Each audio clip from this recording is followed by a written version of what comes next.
So I'd start like at the top level. Commerce media continues to be the strategy for Criteo.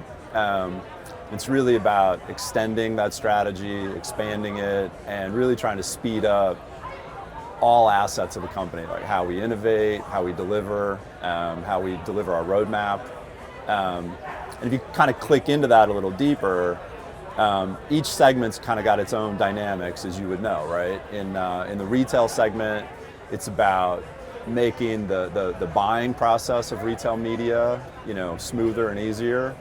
Trying to drive industry standardization around metrics and measurement, and generally like continuing to scale national media budgets over and above trade. And in the performance segment, I think it's really about taking that offering to be more full funnel and cross-channel. So imagine us taking that performance algorithm like into the mid-funnel or even into a discovery product in the upper funnel. And then continuing to add supply beyond sort of the open internet into partnerships and social channels like app or CTV. It really makes it a much more well-rounded and sort of full funnel platform. So tell us, you mentioned measurement, and that's been a big topic of conversation on the stage and off. What about measurement? And you as a former agency executive, what are the expectations from brands about what they want to see as far as metrics and performance? Yeah, I mean, there's the basic stuff around like standardization and are the teams aligned on the same objective, right? So, CPA versus click-throughs or something. But I actually think incrementality is the word. And so it's all about, kind of IROAS.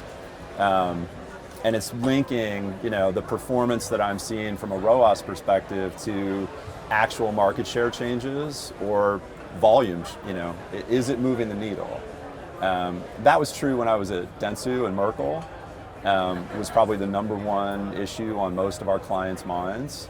And I think it's the same thing. Now I get to support that as the largest supplier to the retail media industry. And we're committed to doing that. Because I think it's good for Criteo, but it also scales the entire industry and allows it to, again, kind of find the next level of growth. Speaking of the next level, there's a lot of conversation about AI and agents. Yeah. And tell us sort of where that's going and what Criteo's will be doing in that sector. Yeah. So I certainly don't know where it's all going, but I'll tell you a couple of interesting things. I do believe in the future of agentic shopping.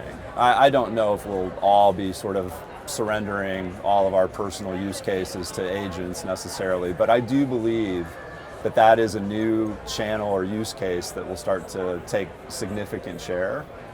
And I think one of the things that's like not well understood is the way that advertising is an essential part of scaling a product like that. And it's not so much advertising for the financial or the economic benefit, it's the data, right? I don't think you can scale a meaningful interaction with consumers that way unless you have an advertising product that allows you to understand how people interact with it and the actions that they take, and then to have a return path of some kind to really build that flywheel. If you look at what Google did with some of the early products like search, that was essential to scaling that business. And I think like agentic shopping will be no different. Now I also think on the supply side, I think consumer brands and retailers are going to want to put up agentic front ends because that's, I think, part of their value proposition in IP, and they're not going to want to surrender that and just be sort of a fulfillment center or a product catalog. So I think it's going to be really interesting to see how these things evolve, but my main message there would be data and a cycle of getting it and replenishing it is essential to building any kind of a agent that actually has real functionality.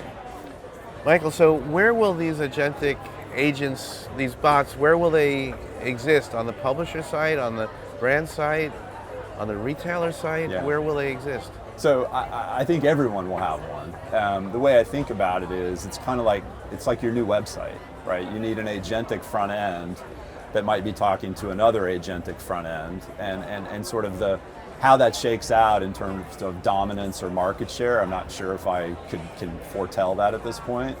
But I do know that everyone will want to have that front end, and essentially I think of it as a proxy for a website or the new version of it, right? And it's where you are discoverable, it's how you show up, and I think that that'll only be important across the whole ecosystem.